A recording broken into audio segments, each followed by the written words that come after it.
Good morning. My name is Tyler McCann, and I'm the Managing Director of the Canadian Agri-Food Policy Institute. I want to start today with a land acknowledgement. I am participating in this webinar from Ottawa, located on the traditional, unceded, unsurrendered territory of the Anishinaabe Algonquin people.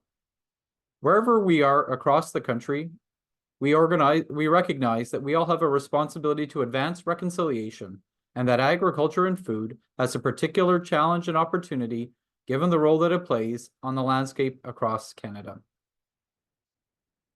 L'ICPA reconnaît l'importance de favoriser et d'encadrer la relève des leaders d'opinion au Canada. Juste comme la relève est importante sur la ferme, la relève est essentielle dans le développement et l'avancement des solutions politiques.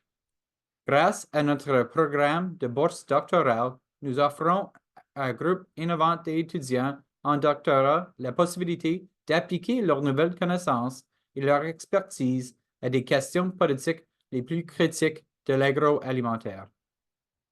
La troisième cohorte de doctorat de l'ICPA a travaillé ensemble sur un rapport qui étudie comment l'agriculture verticale peut contribuer à un système alimentaire canadien plus durable. Compte tenu de l'émergence récente de cette industrie axée sur la technologie, les boursiers ont mis à profit leurs compétences multidisciplinaires pour élaborer une feuille de route destinée à la prise de décision en matière d'agriculture verticale au Canada. This doctoral fellow cohort is made up of Maria Carolina Romero Pereira, a PhD student in sustainability management at the University of Waterloo. She holds a master's in environmental engineering and project management from the University of Leeds. Luther Addiger is a lawyer who studied at the Faculty of Law at McGill University. As a doctoral researcher, his research focuses on the intersection of international trade law and environmental protection. His thesis explores by which member states of the World Trade Organization are carving a widening regulatory autonomy beyond the perceived confines of WTO jurisprudence to adopt trade policy measures that have environmental protection objectives. Malat Ade is a doctoral student at the Johnson Shoyama Graduate School of Public Policy at the University of Saskatchewan. Her research focuses on agricultural innovations and agri-food supply chains. Malat is also a research officer with the Government of Saskatchewan with the Ministry of Energy and Resources. And last but not least, Kashank Bajaj is a doctoral researcher at the University of British Columbia whose work focuses on climate change and sustainable food and water systems. His research experience has trained him to work at multiple scales, from global to hyperlocal. His PhD research aims to investigate the resilience of food systems to climate change and other shocks. Kashank is not able to join us today, but is an integral part of the doctoral fellows cohort. Today, this research team will present the results of their findings from their group paper titled A Roadmap to Support Decision-Making on the Implementation of Vertical Farming in Canada, and provide their perspectives on this newly emerging innovative sector and the public policy context. Before we get started, I'd like to thank today's webinar supporters.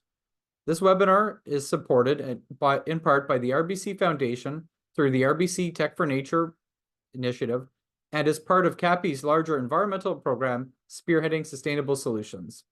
It is also funded in part by Agriculture and Agri-Food Canada under the Sustainable Canadian Agricultural Partnerships Agri-Competitiveness Program. The support of funders like the RBC Foundation and Agriculture and Agri-Food Canada makes CAPI's work possible. If you are interested in partnering with CAPI, including on programs like our doctoral fellow cohorts, please reach out. We look forward to working with you. On behalf of CAPI and the doctoral fellows, I would also like to acknowledge the contribution of the 4 members of the Expert Advisory Committee who provided valuable feedback in the preparation of this report. Cam Dahl, General Manager of Manitoba Pork Council, Lisa Ashton from Grain Farmers of Ontario, Lenore Newman, Associate Professor and Canada Research Chair at the University of the Fraser Valley, and Ted Billier, former VP of Maple Leaf Foods and CAPI Distinguished Fellow. Carolina Luther Malat, it's now over to you to present the findings of your report.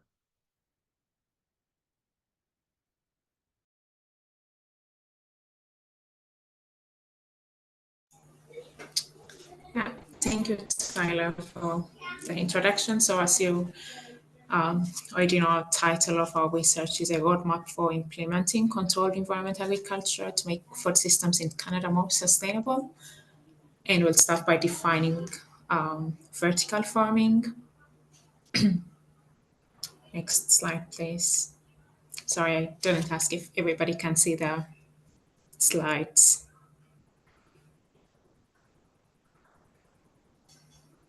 Yes, please go ahead. Yeah, next slide, please.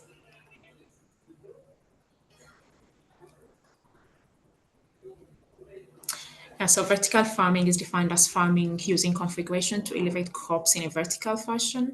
And this vertical elevation may take place in open air, semi-controlled environments such as greenhouses or rooftop greenhouses, or in highly controlled environments. But for this study, we define vertical farming as farming system in highly controlled environments that use vertical configuration of crops and that are based on technologies to produce crops on a continuous basis. So that's the vertical farming definition we use in our studies. And to address this title, we have a main research question. So our main research question was, what are the steps needed in decision making if vertical farming were to be expanded as solutions in Canada to make food systems in Canada more sustainable? So to answer this research question, we set out three objectives and use three different methodologies to meet these objectives. So the first objective was identifying the opportunities for producing fruits and vegetables locally in Canada, and we did this by analyzing trade-related vulnerabilities and estimating import dependencies and self-sufficiency ratios to see where a vertical farming might be needed in Canada.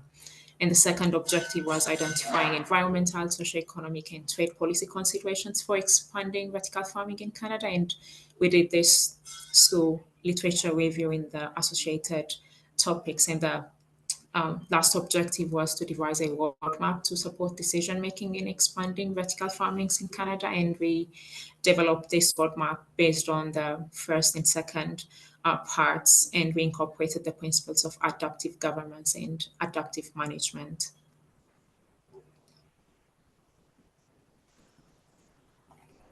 Thank you. So one of the things we explored is the key reason for adopting vertical farming in Canada.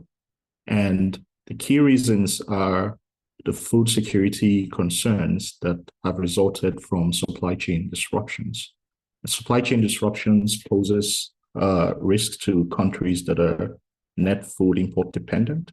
Canada is a net export, a food export country, but relies heavily on imports for the supply of fruits and vegetables. About 80% of fruits and 60% of vegetables are imported in Canada. And we consider that this poses food security and also nutritional security risks to Canadians if there are supply chain disruptions that affect Canadian supply of fruits and vegetables.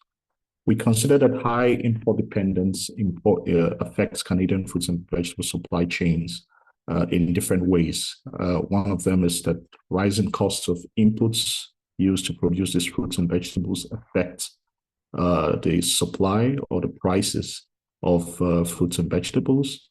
Other considerations in different countries where we rely on to import fruits and vegetables are labor shortages and production losses due to extreme weather events. And then there's also the aspect of supply chain disruptions resulting from impacts on transportation logistics or storage logistics. Because fruits and vegetables are highly perishable, any disruption in the transportation logistics or any aspect of the supply chain can lead to tremendous losses that then lead to price shocks. Trade-related vulnerabilities are particularly more significant for countries that rely on very limited sources of supply. And in the case of Canada, a significant percentage of fruits and vegetables come from the United States, especially California, followed by Mexico. So the scope of supply is pretty much limited to North America. And then it is also significantly worse for remote northern communities because of the peculiar challenges of these communities, the long distance and lapse of time between the countries of origin and the destinations of these remote northern communities leads to depreciation in the quality of fruits and vegetables by the time they're delivered. And the consequences have been basically price shocks and inflation, food price inflation, which is also considerably worse in remote northern communities. Import dependence has also been associated with a high carbon footprint because of reliance on trucking of these fruits and vegetables from the point of origin all the way to the point of destination. So we've considered vertical farming as one of the options to improve the resilience and sustainability of Canadian fruits and vegetable supply chain through domestic production. And Carolina will then go ahead to explain what the considerations for implementing this technology. Thank you, Luther. So regarding the environmental considerations of vertical farming, well, these systems are energy intensive by nature. We are looking at crop production in highly controlled environments, which means they rely on the use of technologies such as artificial lighting, HVAC, and other equipment that are required to ensure optimal environmental conditions to crops. However, these farming systems are at a relatively early stage of development, and the technologies they rely on also continue to evolve. So there is room to improve their resource use and also to improve their environmental performance. Now, the environmental performance of vertical farming depends on multiple variables and factors that are defined, firstly, by the types of crops produced, and also by their location, scale, sources of energy used, types and sources of fertilizers, management strategies, and maturity of the systems, for instance, just to name a few. Ideally, that environmental performance should be assessed using a life cycle assessment approach for an objective evaluation, for which further collaboration with the industry is needed, as well as contemplating potential future scenarios of context and of technologies. If we look at the recent literature on vertical farming, some of the strategies suggested by different authors in different studies to improve their environmental performance include implementing hybrid systems to leverage the features of different types of controlled environment agriculture. So we're starting to see vertical configuration of crops in greenhouses, for instance, which is outside of the highly controlled environment, but that's a concept of hybrid system, or also vertical farms that have the ability to open to the open air to leverage the natural conditions. Also implementing dynamically controlled systems as technologies that advance, and now with this era of artificial intelligence, we can expect that these advances further. Planning vertical farming within a concept of circular economy to enhance the circularity of the inputs and outputs of these systems with other economic activities, and maximizing the lifespan of controlled environment agriculture, including vertical farming and of other inputs that are used.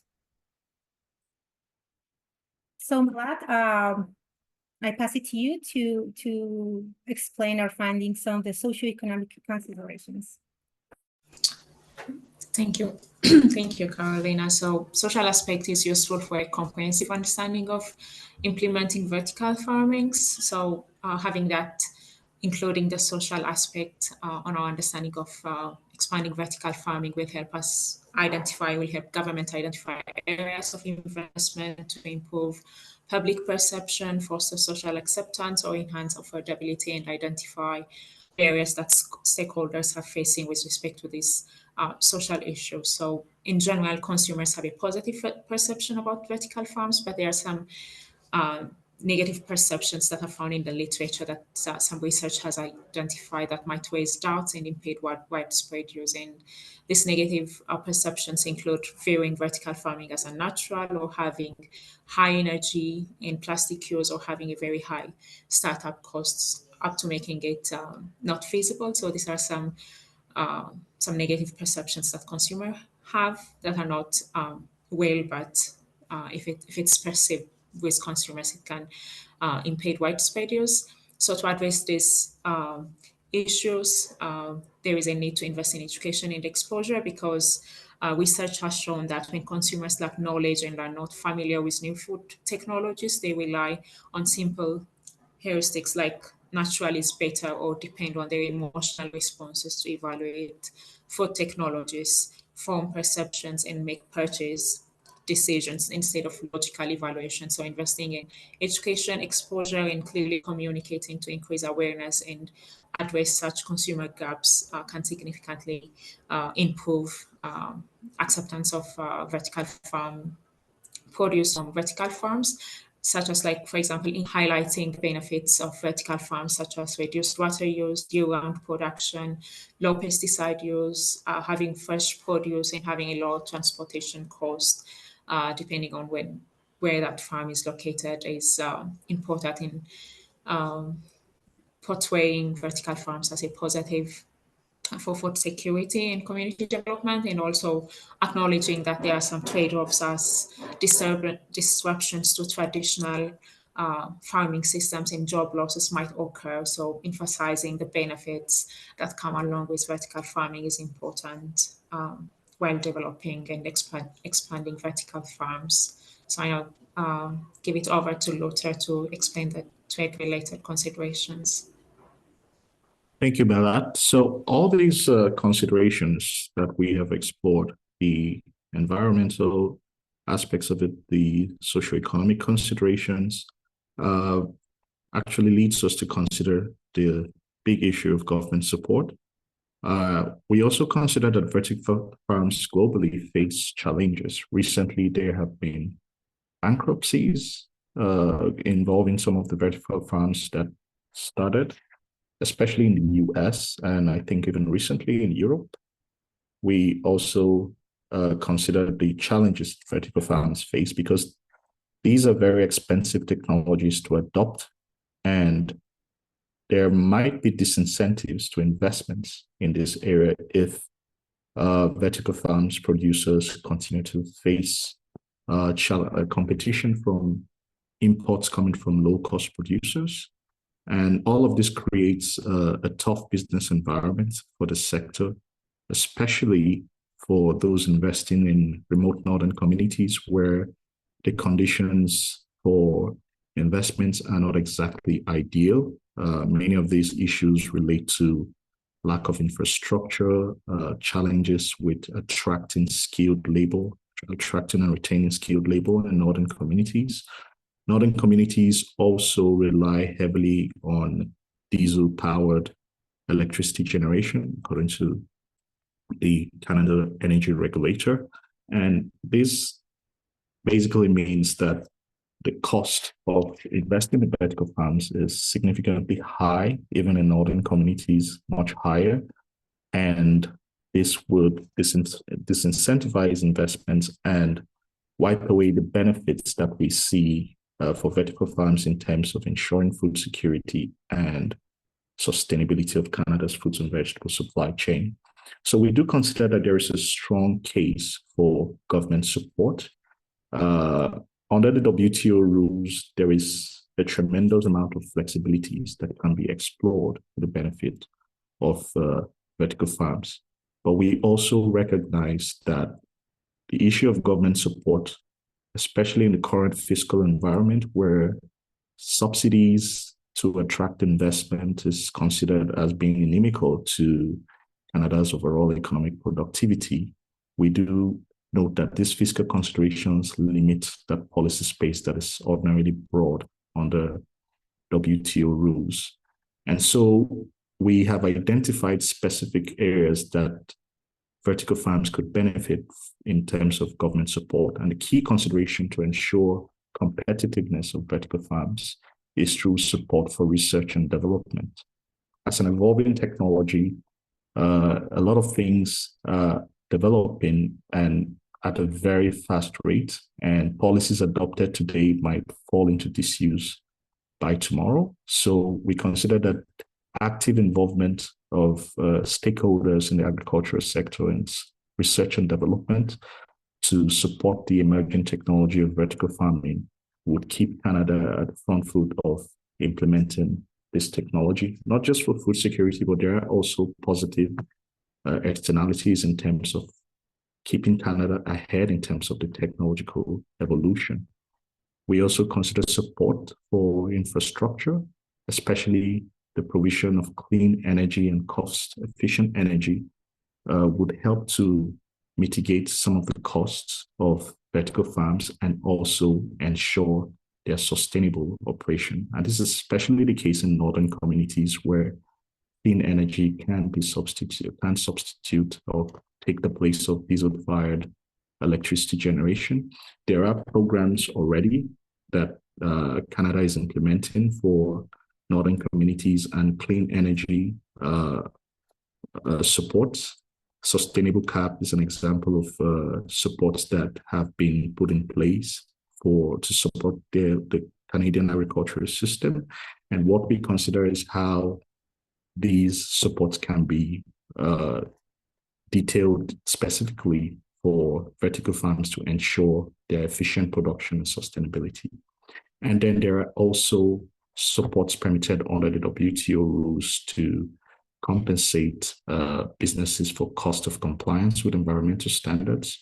And we consider that businesses, especially vertical farms that take the effort to adopt clean technology, may be able to benefit from some form of government support for adopting these costly transitions to green energy.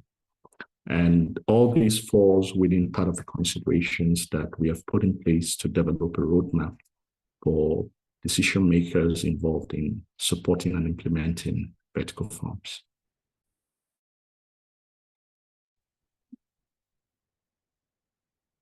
So we took our findings on the environmental, socioeconomic, and trade policy interventions and considerations in expanding vertical farming in Canada, and we analyzed them in the light of the principles of adaptive management and adaptive governance to be able to design a roadmap for decision-making to ensure that this decision-making process helps reducing uncertainty as the vertical farming sector continues to evolve in Canada, allows involving diverse stakeholders at different scales to help reduce uncertainty, and allow flexibility to design appropriate solutions for continuously changing context, thinking of what the role of these farming systems in the long run may be. So this is a simplified version of the roadmap that we designed. So decision-making in adaptive management must be based on steps that allow reducing our uncertainty while advancing with the implementation of technologies, because we don't know what the risks and potential impacts of expanding novel technologies may look like. So reducing this uncertainty requires asking the right questions, which may be best guided or addressed through policy concerns. This is why the starting point of our roadmap is to define, we call that the first step, defining, what is the purpose of implementing vertical farming facing the desired outcomes of sustainable food systems in Canada, or in a specific province or a specific context or region? Why will we implement or want to implement vertical farming? Then we also need to enable the participation and collaboration among different stakeholders at different levels, because people have knowledge, different perspectives of knowledge, and this is a key strategy in adaptive management to reduce uncertainty. And this is why we defined listen as the second stage of our roadmap, where we envision involving multiple stakeholders, multiple actors, to support decision-making through their knowledge to help reduce uncertainty. Then we move to the stages of learning and assessing to advance with research in a more strategic manner. And the navigation chart of this research are the needs that are defined in the previous steps. And assessing will help identify potential trade-offs among sustainability goals from implementing vertical farming in Canada. Then we move into a stage of management to identify ways of managing and minimizing those trade-offs. And this will help support further decision-making in terms of policy interventions, which is the next step in our roadmap. And then we get to the final stage of our roadmap, which is the design. And that closes the loop of this adaptive management strategy. And this is where we look at the outcomes of the roadmap and decide on the next level of implementation of these farming systems in Canada. So Trace, over to you for the conclusions. Thank you so much. So what we have tried to put out in our report and presented here is basically the justification for supporting vertical farming here in Canada. The Canadian fruits and vegetable supply chain is extensively reliant on imports, and this exposes the supply chain to various supply chain disruptions. And so we have identified vertical farms as one of the technologies that can be explored to ensure the resilience of fruits and vegetable supply chains in Canada through domestic production. We have also considered that there are many things to take into account in implementing vertical farms, especially understanding the technology's complexities, taking into consideration its environmental performance, perceptions of consumer acceptance, trade policy implications of supporting these vertical farms, and also their impacts on food prices and the locations where they are ideal. The target generally is to see how, as best as possible, the fruits and vegetable supply chains can be localized to a substantial level. And so we have emphasized support for vertical farms through research and development and clean energy infrastructure to ensure, as part of Canada's overall green transition, we observe that these supports would be consistent with WTO rules and would result in less trade distortions. And we believe that it would also contribute positively to Canada's economic productivity and enhance Canada's domestic self-sufficiency with respect to fruits and vegetable supply. So we hope that you find our report insightful, and we'll be happy to engage with you for the rest of the webinar and even afterwards. Thank you very much. And thank you for that presentation. And we look forward to getting into some questions. Now, if you do want to read the entire report, link's been put into the chat. You can also access it on our website. If you have questions for our Q&A session, please use the Q&A feature in Zoom to share those with us, and we will get to them. But I wanted to spend the first part of the Q&A session drilling in on the roadmap that you share. Again, I think it is an insightful and useful tool for considering what active adaptive management looks like from a policy perspective. And so, Luder, if I could start with you on the roadmap, how well do you think a roadmap like the one that's proposed in your report can contribute to effective decision-making for vertical farming? Well, thank you, Tyler. We believe that a roadmap like this one would create something like a checklist or various a general picture of things to take into consideration in implementing vertical farms. The implementation of policy often can benefit from a very large perspective that takes into consideration various steps, various risks, and also identify various stakeholders that are important to the discussions and the successful implementation of these policies. And that is one of the reasons why we have also incorporated the idea of adaptive management, because the roadmap is supposed to make it very possible to take the benefit of feedbacks and learning as you implement the policy to ensure that it is adapted to new evolutions. And this is very important, especially in the implementation of vertical farms, an area in which technology is evolving pretty fast. So we believe that the roadmap will help policymakers to keep track of what is important, who is important, and the various issues that need to be addressed. Of course, its most important feature is that it is adaptable, and it would ensure that various changes and tweaks that are necessary as in the course of implementation are done as the technology evolves, to ensure that the government keeps pace with the evolution of technology. And that goes the same with businesses involved in this sector as well. But I think that we have this challenge where the roadmap or effective use of a roadmap is only as good as the inputs that are put into it. And Carolina, I'd like to bring you in, because that first step is really about defining is identifying and prioritizing the desired outcomes that we want out of sustainable food systems, and what role vertical farming can play in them. What's your sense as to how clear that answer is today, and how well of an understanding we have about the role people are looking for vertical farming systems to play? Well, thank you, Tyler.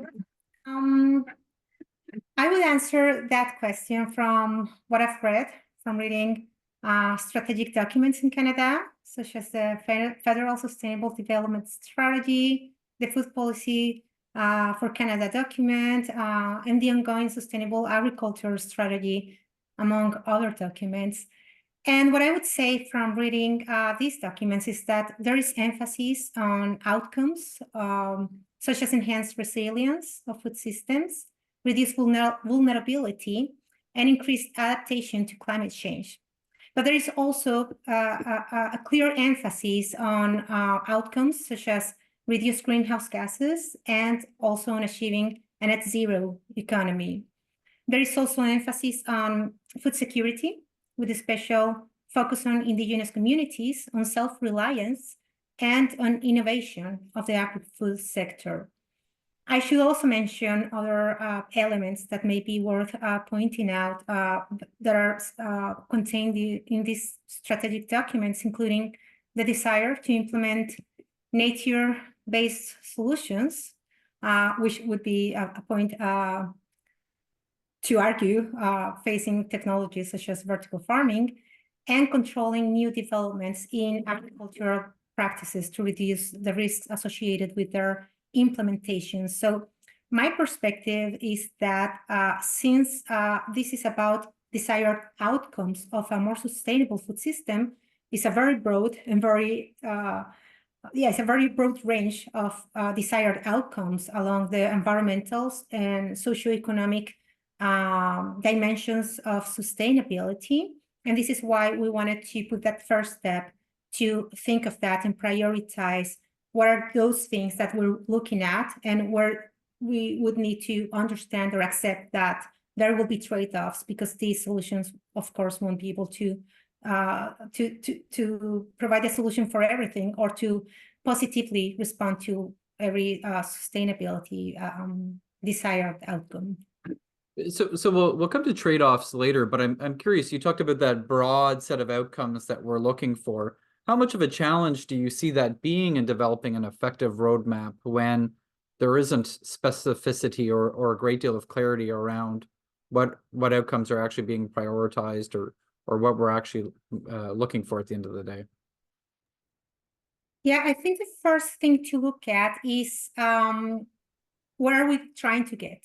What is that point in 2030 or 2050? What are we trying to get? So, for instance, when we think about reduced CO2 emissions, we should not only think about CO2 emissions domestically, because we have targets and commitments internationally, but we should also think of potential externalization of these impacts to other countries. So if you say reduce imports and start increasing the amount of fresh fruits and vegetables are being produced domestically, you may end up increasing domestic CO2 emissions. But then if you look at the lifespan of the productive supply chain, you may have a reduction. In some regions, such as in the northern regions of Canada, for instance, you may need to prioritize access to affordable food, right? So yes, you may be concerned about emissions, but you have to weigh that and say, okay, what's right now the priority? Should we really try to provide a solution to enhance food security to these communities? And why would we invest, for instance, in these types of solutions? Why would we support them for these communities to be able to access affordable goods? So these are the types of questions that should be asked in this first part of the roadmap. They are complex, they are not straightforward, they're very difficult to address. They should be context-based, but in the end, they are important because those are the navigation chart for the roadmap, for decision-making along the roadmap. Malat, I'd like to bring you in now. Carolina mentioned, asking questions.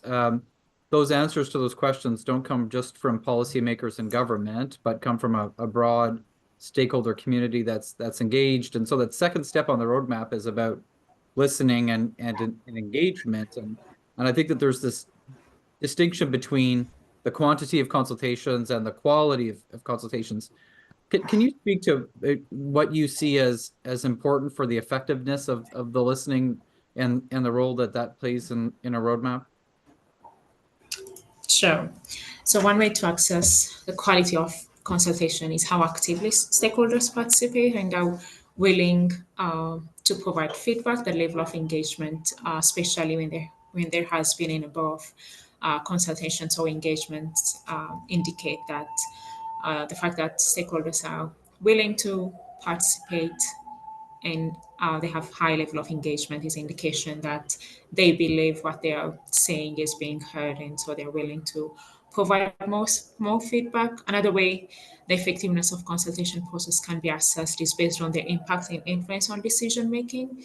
So I believe we can assess it if input obtained during consultation has been taken into account in the final decision making and in the policy development, and whether decisions reflect the priorities and concerns raised during that consultation.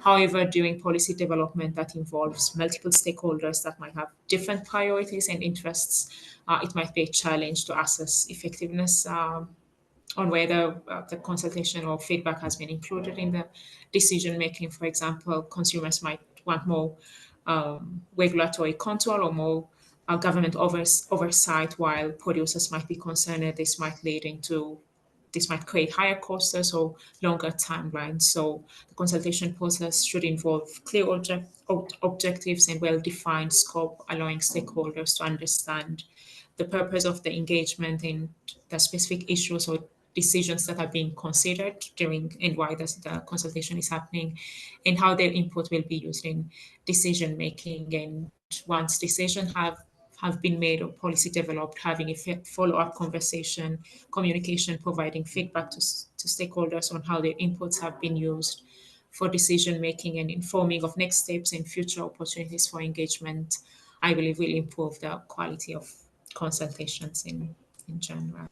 But I think that this is an interesting file where we've got a lot of different stakeholders with a lot of very different interests in it. Carolina talked about how a lot of it is very context specific. I think that speaks to an important dynamic in listening and engagement as well. How do you see that? How do you balance those different interests, and how government should be thinking about the role of different stakeholders in the engagement process as they're listening?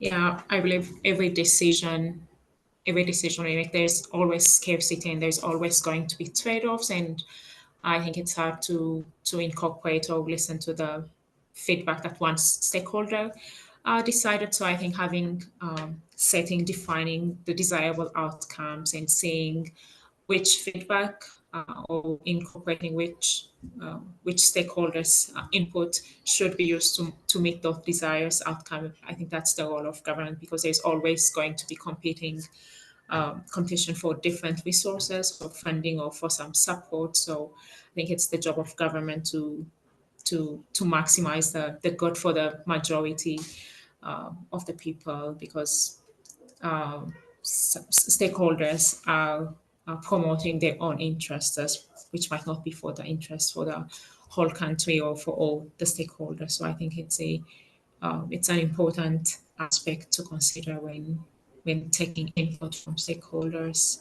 And I think my colleagues can add to this if they have additional. Luder, if I could just get you to as you answer that question, but also then speak to kind of the assessment, which is the next step, because I think that plays together, understanding those different interests that Malat just spoke to. I think you need to have a good tool and understanding of how you are able to assess them. So if you could speak to that listing piece, but also on assessing and the tools governments have, that would appreciate that. Right. I think one of the key considerations for helping that process of ensuring quick feedback between insights from stakeholders and implementation is just to ensure that research and development, again, it's keeping pace with the technology, and then devising systems through which research feeds back into the policymaking decision process as quickly as possible. I think part of the concerns with the policymaking process has been the idea that we're typically big on research and slow on implementing or translating research into outcomes. So I think that is one gap or one area that can benefit from speed in terms of having research outcomes feedback into the policy process. And in terms of assessing these issues, there is a lot of much of this is evolving in fragments, and many various standards are coming into place. The dust is not settled in this area yet, but I think we can agree on certain general issues. And take, for instance, the issue of its environmental impacts. I think we can all agree on energy and the kind of its sources used. There have been the idea of MALs in terms of assessing the sustainability of food systems and the kind of energy used. And for vertical farms, obviously, it can be energy intensive, but then when it's clean energy, it can actually be also considered very sustainable. And in terms of social impacts, we can think of, there would be trade-offs in terms of those who produce through conventional agriculture, but the challenges that vertical farms or conventional producers face from imports are similar to what they might face. So we're looking at how vertical farms can be a substitute or reduce the reliance on imports rather than reducing the reliance on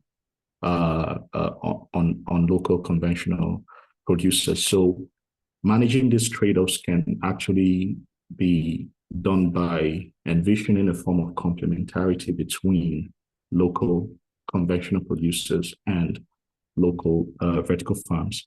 But then when you go outside the scope of just farmers to the broader stakeholders, which includes consumers, then we're actually looking at incentivizing more domestic competition, and domestic competition also augmenting as much as possible and eventually competing favorably with imports. And this competition can then eventually lead to overall reduction in costs by ensuring consistent supply, even in periods where the weather doesn't permit conventional farming.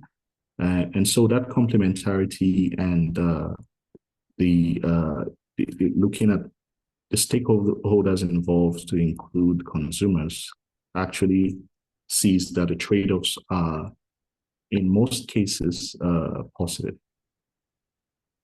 Now, Carolina, I'd like to bring you in on trade-offs and spend some more time with the three of you talking about this, because when you think about the roadmap, I mean, none of it is easy, but the question of trade-offs and how you manage those, I think, is often the one that is the most challenging for governments to work through.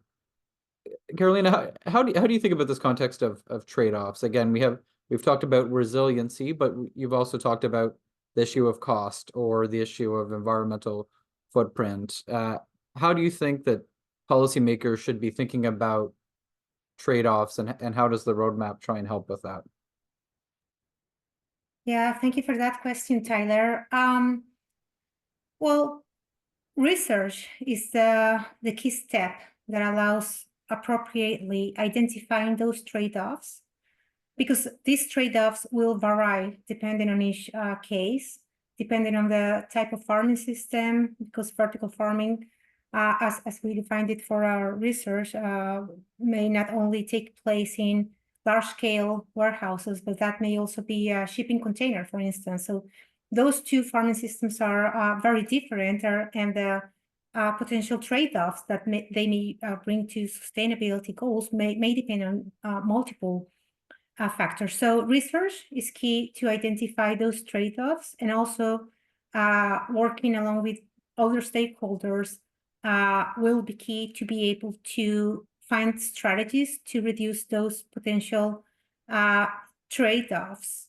One of the things to consider at an early stage of development of these technologies is that these types of farming systems fall in the boundary between the agricultural system and the industrial system, because they are meant to produce crops, right, for agriculture. But then if you look at how they work, they look more of an industry element, right? They have inputs, they have assets that depreciate with time.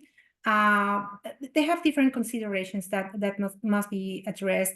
And in the same manner, and since they are energy intensive, there will be some vulnerabilities stemming from that dependence on inputs. It's not like you stop depending on imports, because you also will depend on availability of fertilizers, of growth media, availability of energy, and continuity of energy to be able to feed this system. So the analysis of trade-offs should be made hand in hand with different stakeholders, with collaboration. Definitely, we need collaboration among the industry and the academia to be able to advance with further knowledge on the potential contribution and trade-offs of these farming systems facing sustainability.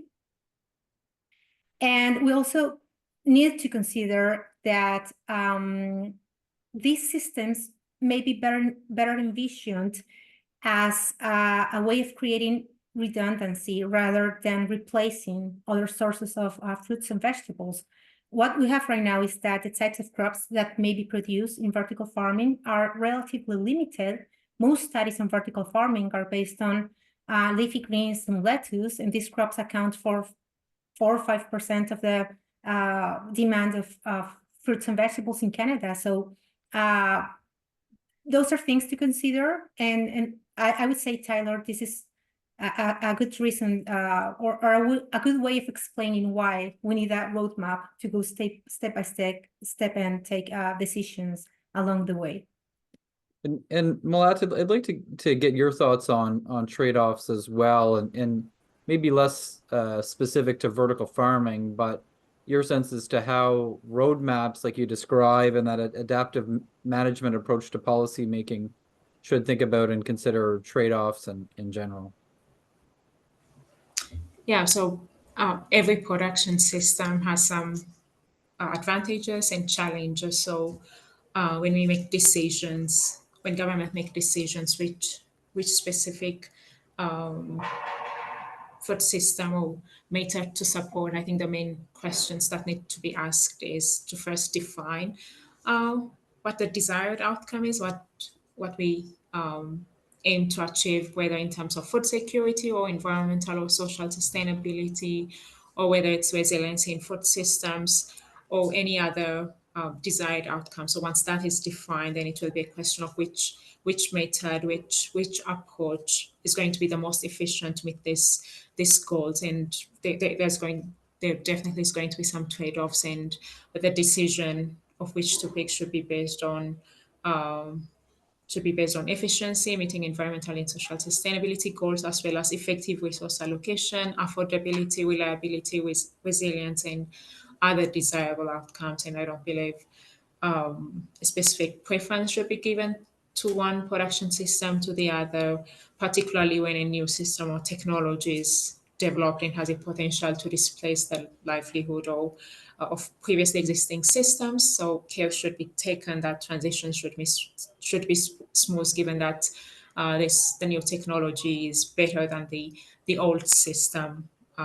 Even if it's more efficient and meets all the desired outcomes, care should be taken that there is like a smooth transition happening. So that's my take on the trade-offs.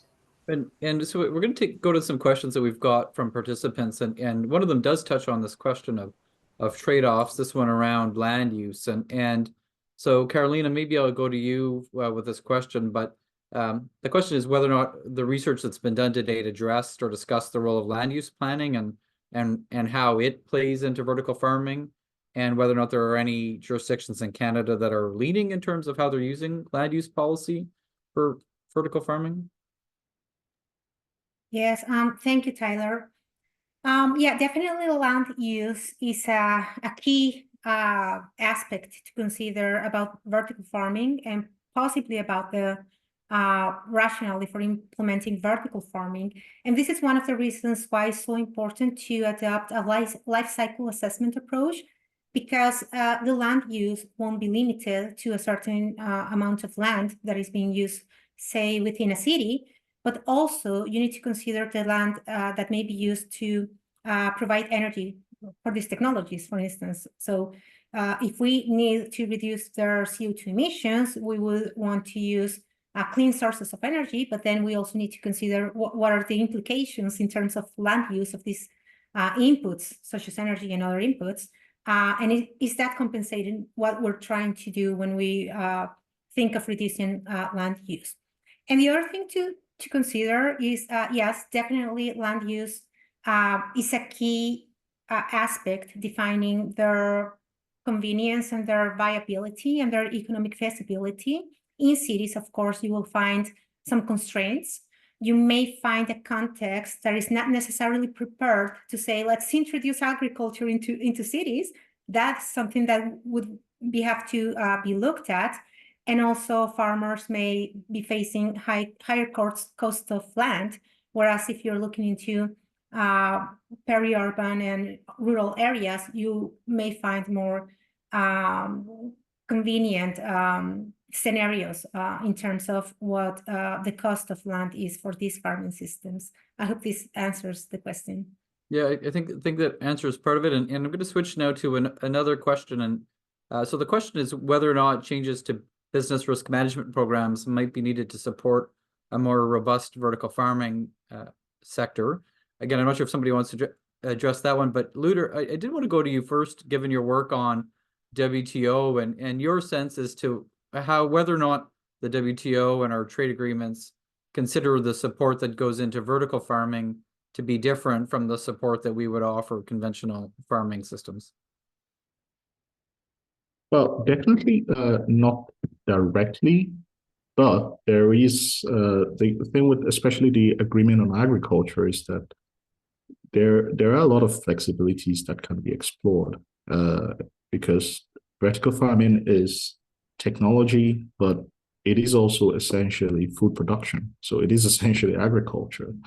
So any form of support for agriculture must definitely entail support for vertical farms as well. And there is a very wide scope under the WTO agreement on agriculture, especially the kinds of subsidies that are exempt from spending limits that can be explored to support vertical farms. So the answer in general is that there is a very wide scope, and this is where support for research and development comes in, support for technology. And more recently, the current working group report on food security of the WTO Committee on Agriculture has recognized, even though they say so specifically for developing countries, they have recognized import dependence as a risk to be addressed in terms of food security.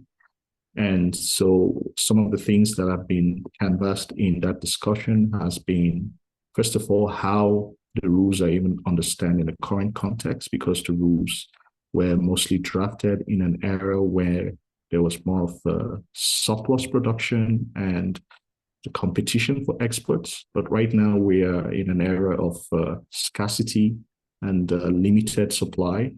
And the issue is whether some of these constraints serve the purpose of ensuring current policy priorities of food security. But in general, there is a consensus that there is room for various flexibilities there in the WTO agreement to support for research, development, technology, infrastructure that is generally available.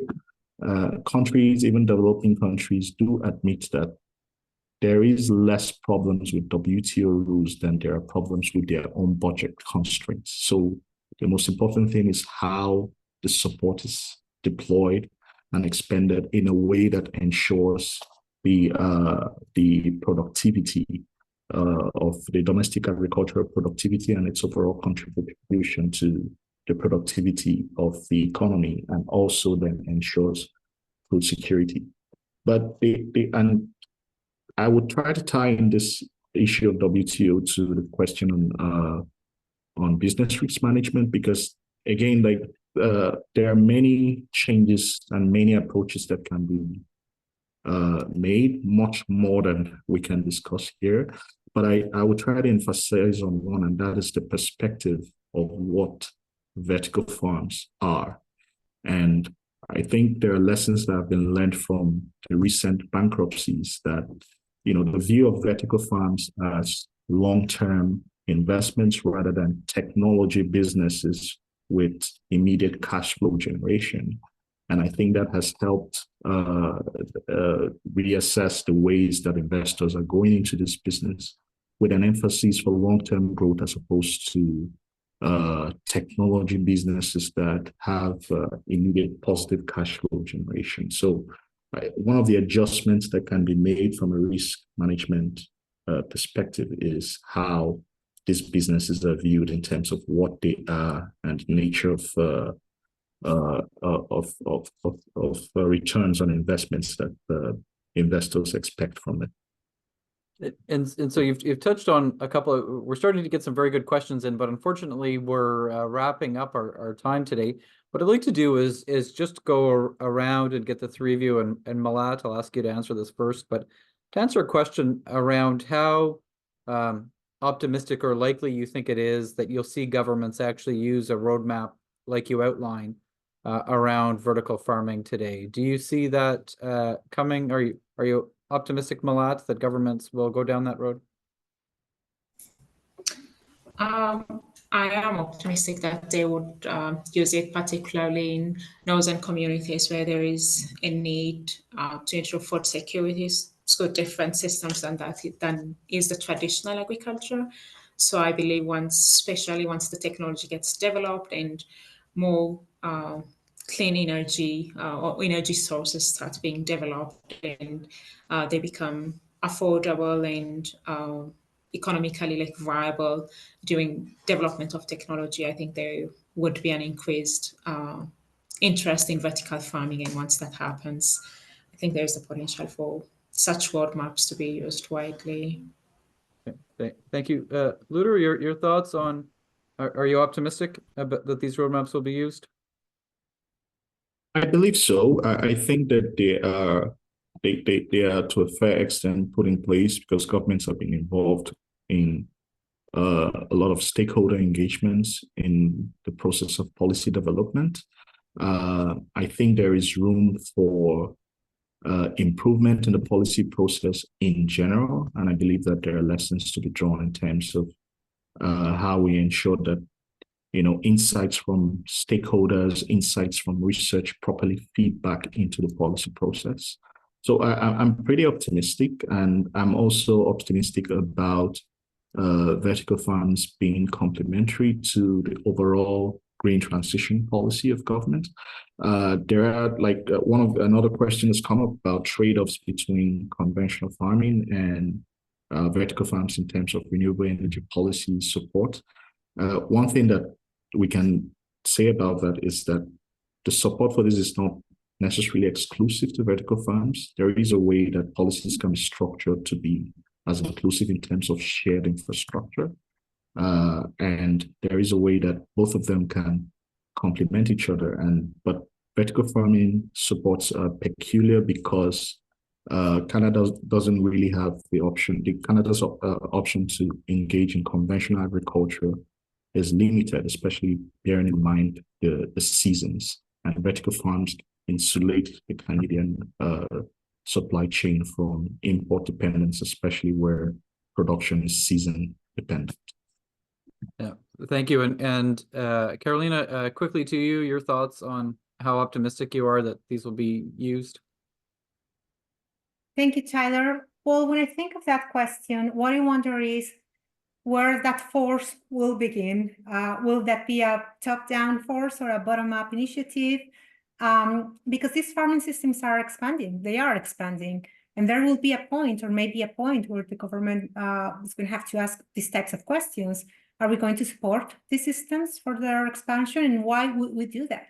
Is that based on sustainability goals? We need collaboration with academia to have further research that provides the basis to be able to make this decision. So I think if the government wishes to reduce uncertainties associated with the development of these types of technologies, that can definitely have trade-offs and undesirable outcomes to sustainability. And if they want to address this at an early stage, which is what I would look at as the precautionary principle of environmental management, right? Do it early to see what may happen and go step by step before saying, I'm just going to invest on these systems for their expansion. Do it step by step, do some pilots, learn more about them, understand more about them, and then you can expand them if you have sufficient scientific support and knowledge on their convenience and on their potential effects. Yeah. Great, thank you. Again, that step by step and that adaptive management approach that's called from the paper, I think is something that we should see and will hopefully see more across government. I'd like to thank the three fellows as well as Kushank, who couldn't join us today, for preparing the report, taking part in the webinar discussion. Again, I think that there's a lot of really good context, and some of the questions that were asked in the chat that we didn't answer today are answered in the report. So please take an opportunity to download that report, read it, and do let us know if you've got more questions. That report and many others can be found on our website. Please take an opportunity to look and then follow us on social media channels. Our video from today's webinar will be available on our YouTube channel. Please also feel free to share it. Thank you very much again to our fellows, to the advisory committee that supported them, to our funders who have made this project possible. Thank you very much, everyone, and have a great day. Thank you.